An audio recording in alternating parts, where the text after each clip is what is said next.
regrese? Sí, te lo garantizo. Esperen mi regreso, amigos. Les prometo que volveré a como dé lugar. Volveré al terminar esta batalla. Digimon Tamers fue una temporada un poco rara, y es obvio, fue el primer cambio drástico que tuvo toda la franquicia. Es decir, estábamos acostumbrados a los emblemas, a los niños elegidos y al Digimundo. Y acá de repente hay cartas y nada más son 3 niños elegidos y en vez del Digimundo están en una panadería. Pero lo curioso es que a pesar de ser tan diferente en este sentido, para mí Tamers es la mejor temporada de toda la franquicia. ¿Qué tal, chicos? Soy Dai y vamos a hablar de Digimon Tamers.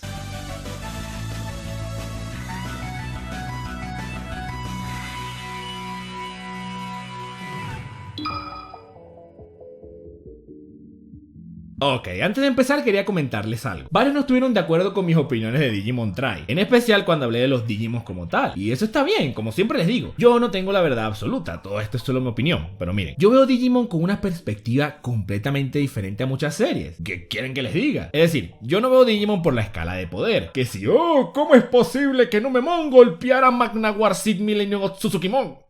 Modo alfa, o por lo inteligente que son los Digimon, o lo que sea. Yo lo veo por las acciones que realizan los personajes y la interacción que existe entre el mundo real y el digital. Esa fantasía o las emociones que pueda generar estos elementos es lo que yo valoro de Digimon. Por eso es que Try a mí no me pareció tan malo como siempre leo por ahí. Ahora, ¿qué ocurre cuando le aplicamos narrativa, desarrollo y una pequeña dosis de madurez a las acciones que realizan los personajes y a la interacción con el Digimundo? Tenemos para mí la mejor temporada de todas. Tamers. Tamers es espectacular en más de un sentido. Sí, ciertamente empieza súper lento, ya que los primeros capítulos son básicamente unos tutoriales de cómo esconder a tu Velociraptor y cómo preparar un pan de Guilmón casero. Pero con todo y esto, para mí es la mejor temporada de todas. Ahora, ¿qué tiene Tamers que lo hizo tan buena? Para intentar explicarles, voy a dividirlo en los siguientes puntos: la interacción con el Digimundo, la tonalidad de la serie y las acciones de los personajes.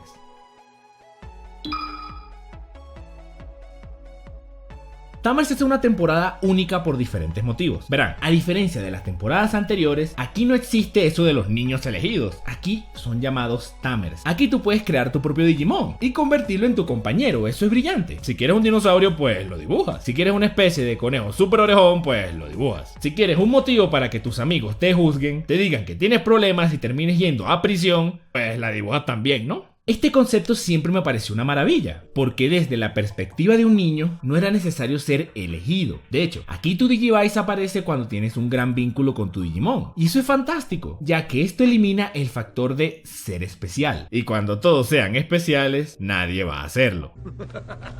No, pero en serio, esta dinámica para mí mejora mucho la relación de los Digimons y los Tamers. También se incluye un concepto brutal llamado Matrix Evolution. Algunos dicen que esta Digivolución es algo exagerada, pero no sé. A mí me parece la mejor de toda la franquicia y de largo. La Matrix Evolution es cuando el Tamer y su Digimon se combinan o se fusionan, creando un Digimon en etapa Mega. No solo la secuencia de la misma es brutal, con uno de los soundtracks más espectaculares de la franquicia, también es el significado. La Matrix Evolution es la materialización de lo que expliqué en un principio, el vínculo y el entendimiento de los dos. Además, ¿a quién no le gustaría hacer eso? Estás básicamente dentro de un mecha, pero desnudo. También tenemos en esta temporada una gran cantidad de elementos de la franquicia, que considero son muy interesantes. Empezamos a entender mucho más de cómo funciona el Digimundo, que de hecho, Tamers nos cuenta que el Digimundo no solo es un sitio de fantasía y alegría donde viven estos animalitos, sino que es un lugar con sus problemas, con sus tragedias, y que incluso tiene problemas jerárquicos. La aparición de las bestias sagradas es algo espectacular, porque de cierta forma nos muestra que a pesar de haber sido creado por el hombre, el Digimundo se rige solo, sin la necesidad de una intervención humana. ¿Y qué tiene esto de especial? Que cuando las cosas se salen de control, no es una cuestión de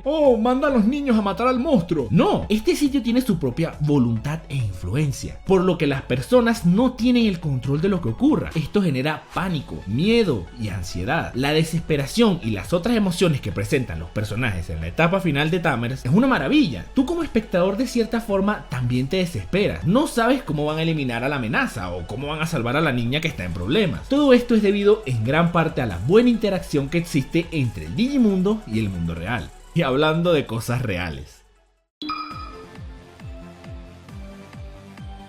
miren, Tamers tiene una tonalidad bastante oscura para ser un anime que vende juguetitos. Lo interesante es que Tamers no se apoya en la violencia o en imágenes gráficas para crear los sentimientos de desesperación. Se apoya directamente en el subconsciente y en las acciones de los personajes. Como mencioné anteriormente, que haya mostrado otro lado del Digimundo y de sus Digimon hace que las situaciones que se enfrentan los niños no sean un juego. Aquí todos sufren, todos se preocupan, todos lloran, todos tienen miedo. Tamers construye las escenas muy pero muy bien. Veamos un ejemplo. Uno de los personajes secundarios llamado Yuri es una niña bastante tranquila y amable, que en resumen disfruta mucho de la compañía de su Digimon Leomon. Por otro lado tenemos a Igmon, otro personaje secundario que es todo lo contrario, es agresivo y odioso, y en un comienzo no tiene la mejor relación con los que serían sus Tamers. La trama avanza de tal manera que ambos personajes quedan como una especie de colisión inminente, como si vieras a la distancia dos trenes a punto de chocar. En la primera interacción importante que tienen, los dos quedan completamente destruidos por diferentes razones, y a partir de aquí, el desarrollo de los dos como personajes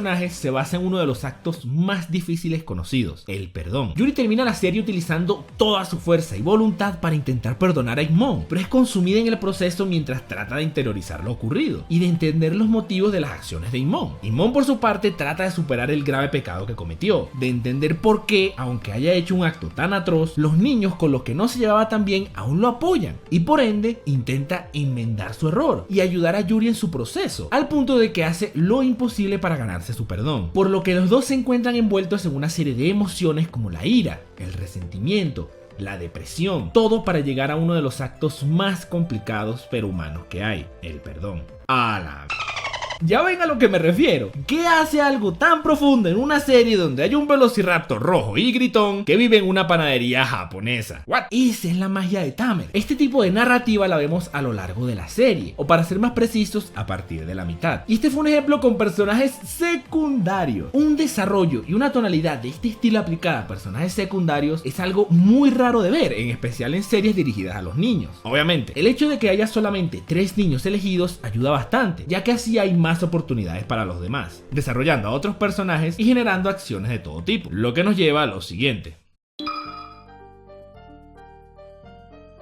Las acciones que toma cada personaje va bastante ligada a la tonalidad de la serie. Cada personaje tiene un punto de inflexión en donde debe tomar una decisión. La decisión que toman cambia drásticamente toda la trama. A ver, volvamos al ejemplo de Igmon. Su decisión de ayudar a Yuri es lo que les permite a los demás poder luchar contra el enemigo final, que por cierto, el rescate de Yuri es una de las escenas más memorables y emocionantes de toda la franquicia. Con los dos elementos que mencioné, es decir, la interacción del Digimundo y la tonalidad, las acciones de los personajes resultan muy significativas. Por ejemplo, cuando el enemigo final invade al mundo real, los niños se encuentran con sus familias muy lejos de este problema, pero viendo los destrozos que este enemigo había causado a otros en la ciudad, ellos deciden ir a ayudar, y no lo hacen porque son los niños elegidos y los invocó el viejo barbudo de turno. No, lo hacen porque sienten que son responsables de ello, y además quieren proteger a sus familias. Los 3 protas tienen miedo de lo que vaya a ocurrir y ni siquiera tienen idea de cómo van a lidiar con el problema, pero van de todas formas, no porque estén destinados a ello, van porque quieren ayudar, quieren ser parte de la solución. Evidentemente los niños elegidos de las primeras temporadas también tenían ese deseo de ayudar, pero ellos desde un principio se les dijeron que salvarían al Digimundo y no sé qué más. A estos 3 no les dijeron nada, no tenían información de nada, solo sabían que eran Tamers y que tal vez ellos podían ayudar a solventar las cosas. Esta clase de acciones y de decisiones son una maravilla que, como dije, la vemos a lo largo de la serie, y cuando las mezclamos con todo lo que mencioné anteriormente, tenemos todo lo que se necesita para, en mi opinión, crear la mejor temporada de todas. Digimon Tamers es una temporada única. Tiene una interacción constante con el Digimundo, dándonos una perspectiva completamente diferente del lugar. Posee un tono de trama muy maduro para su público objetivo, que como yo siempre digo, esa es la forma correcta de hacerlo. Dales a los más jóvenes algunas explosiones y acción, y a los mayores una buena narrativa, eso es todo. Y tiene un protagonismo bien repartido, donde las acciones de incluso los personajes secundarios terminan siendo fundamentales para la historia. Los 3 protagonistas me parecen excelentes. No los mencioné demasiado porque no considero que ellos sean el motivo por lo que esta temporada fuese tan buena. Tiene uno de los mejores soundtracks de toda la franquicia en mi opinión, y además cuenta con un villano final espectacular, que no solo se impone por su poder, sino por el daño psicológico y emocional que le causa a todos los personajes, obviamente para los estándares que tiene el público objetivo de Digimon. Evidentemente esto no quiere decir que Tamers sea una serie perfecta, no, claro que no, tiene sus defectos. El lentísimo inicio de temporada y la mala utilización de la nueva mecánica de las cartas pueden considerarse una debilidad, y personalmente no soporto la voz de Taka Toigi Digimon en latino. Es insoportable. Pero de todas formas, esto no le quita ser una gran temporada. Hace no demasiado publicaron nuevo contenido de Tamers en forma de CD drama. Francamente aún no los he escuchado, pero por lo que entiendo son muy buenos. Además, el autor de Tamers ya ha expresado varias veces que está interesado en crear más material. ¿Quién sabe? Personalmente, siempre y cuando esté encargada la misma persona del Tamers original, estaría encantado de ver algo más de esta brillante temporada. Si por algún motivo extraño aún no has visto Tamers, por favor, dale una oportunidad. Eso sí, trata de verlo en japonés, por lo que mencioné de las voces. De esa forma, podrás disfrutar de la que es para mí la mejor temporada de todo Digimon. Hey chicos, soy Dai. Si les gustó este video, porfa suscríbanse. Y si quieren, regálame un like. Eso me ayuda, muchísimo. Y ahora tengo un Twitter. Si quieren, síganme en @DaiTeDice o en Facebook /MeDicenDai. Los links siempre los dejo al final de la descripción. Muchísimas gracias por su apoyo. De verdad, muchísimas gracias. Nos vemos hasta la próxima.